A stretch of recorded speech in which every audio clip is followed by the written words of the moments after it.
Dun Shows World. Welcome to Shows World Gamers, Josh here, and as this week draws to a close, I wanted to take a moment to look at this week's biggest news stories, some of this week's biggest gaming announcements, as well as this week's new video game releases.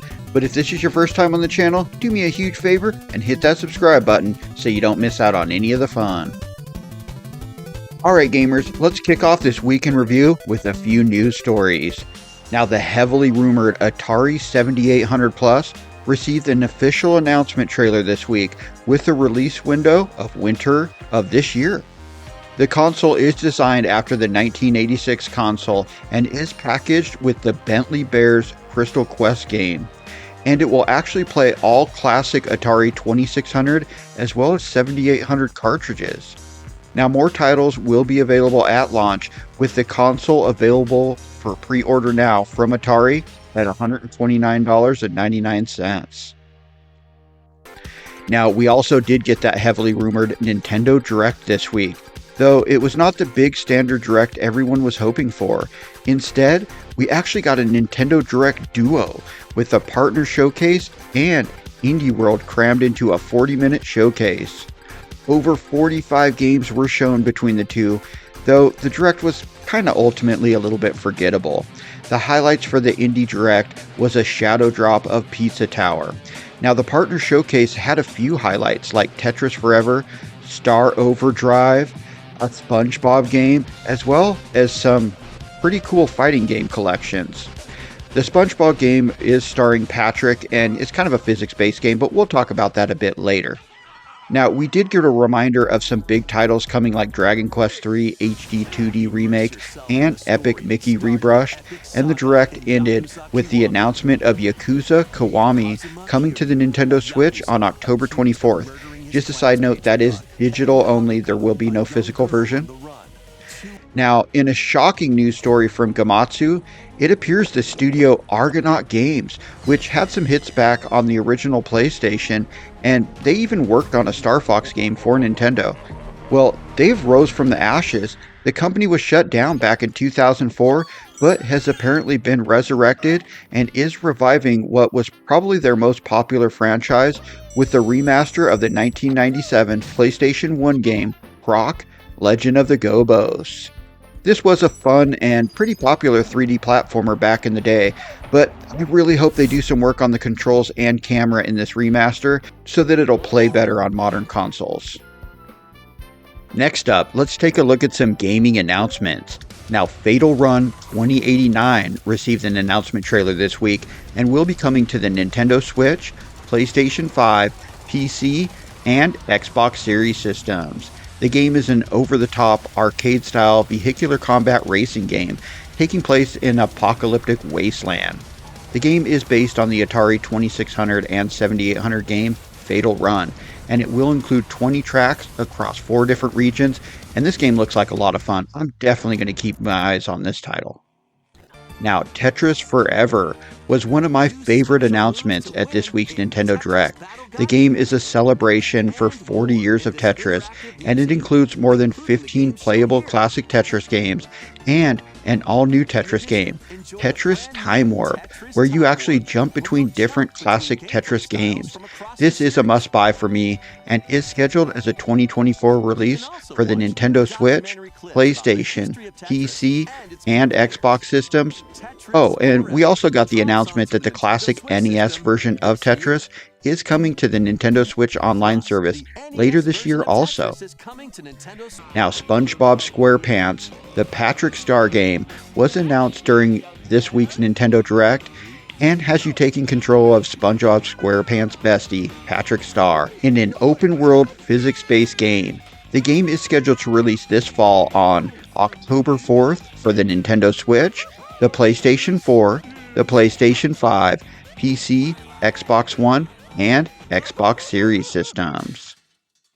Now, Star Overdrive was another game announced at the Nintendo Direct, and, well, this game just looks like a lot of fun. The game is an action-adventure game where you use a hoverboard both as a weapon and for some really fun-looking world traversal as you explore 3D open-world biomes on an alien planet. The game is coming to the Nintendo Switch and PC in 2025. Now, we also received the announcement of 2 Capcom fighting game compilations at the Nintendo Direct. First up was Capcom Fighting Collection 2, with 8 classic games including Capcom vs. SNK 1 and 2, Power Stone 1 and 2, which is an awesome game that not a lot of people played. Definitely the Power Stone games are a ton of fun. Also, Project Justice, Street Fighter Alpha 3, my personal favorite fighting game of all time, Capcom Fighting Evolution, and Plasma Sword, with a 2025 release for the Nintendo Switch, PlayStation, and PC. Now, the second game is Marvel vs. Capcom Fighting Collection, and it includes X-Men Children of the Atom, Marvel Superheroes, Marvel vs. Street Fighter, X-Men vs. Street Fighter, Marvel vs. Capcom 1 and 2, and the Punisher Beat 'em Up game. And it's also releasing for the Nintendo Switch, PlayStation, and PC. But digitally, you'll be able to pick this up on September 12th, with a physical version coming later this year on November 22nd. Alright gamers, let's finish up this week in review with this week's new video game releases. Now, Star Wars Outlaws kicks off a pretty busy week for game releases. The Ubisoft action-adventure open-world third-person shooter has you not controlling a Jedi, a bounty hunter, a Sith, or a stormtrooper, but instead you find yourself in the seedy underbelly of a galaxy far, far away, playing as a young scoundrel named Kate Vess, in debt to a crime syndicate.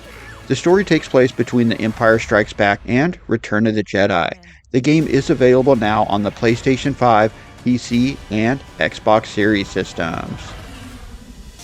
Now, Visions of Mana released this week and is the 5th game in the Square Enix mainline action role-playing game series that actually kicked off as a Final Fantasy spin-off on the original Game Boy named Final Fantasy Legends, and I absolutely love that game. Now, the game is available now on the PlayStation 4, PlayStation 5, PC, and Xbox Series systems. We did play the demo here on the channel, and I will link that video at the end of this one. Now, Emio the Smiling Man released this week exclusively on the Nintendo Switch. This is the first mature-rated game released by Nintendo on the system, and is the first new game in the Famicom Detective Club line of games in 27 years. The game is in the visual novel genre, and I actually gave the game a try here on the channel, so I'll link that video at the end of this one. I wasn't too sure about this game, but it actually sold me on the demo, and I bought the game, and we'll be doing a playthrough on the channel also, so definitely check back for that. Now, Gundam Breaker 4 is the first mainline game in the series in 6 years, and it released this week on the Nintendo Switch, PlayStation 4, PlayStation 5, and PC. The game lets you build your ultimate Gundam to battle in online skirmishes, where you can break parts off your enemies to add to your collection. The game has the biggest collection of customizable parts so far, and a new dual weapon system. Now, Shadow of the Ninja Reborn is an updated version of the awesome Famicom/NES game from all the way back in 1990. The game is a side-scrolling action-adventure game that can be played single-player, or you can actually play 2-player co-op. The game is available now for the Nintendo Switch, PlayStation 4, PlayStation 5, PC, Xbox One, and Xbox Series systems, and this is another game we checked out here on the channel, and I really enjoyed it. Alright gamers, that includes this week in review for the week ending on August 30th. The week started with Gamescom taking place over in Cologne, Germany. Then we got a Nintendo Direct combo with an indie world and a partner showcase, all packed into one Direct. And the week ended with us jumping into Emio the Smiling Man, Famicom Detective Club, as we try to solve a murder. But let me know anything we may have missed in the comments, and thanks for joining us today gamers. Coach World, out.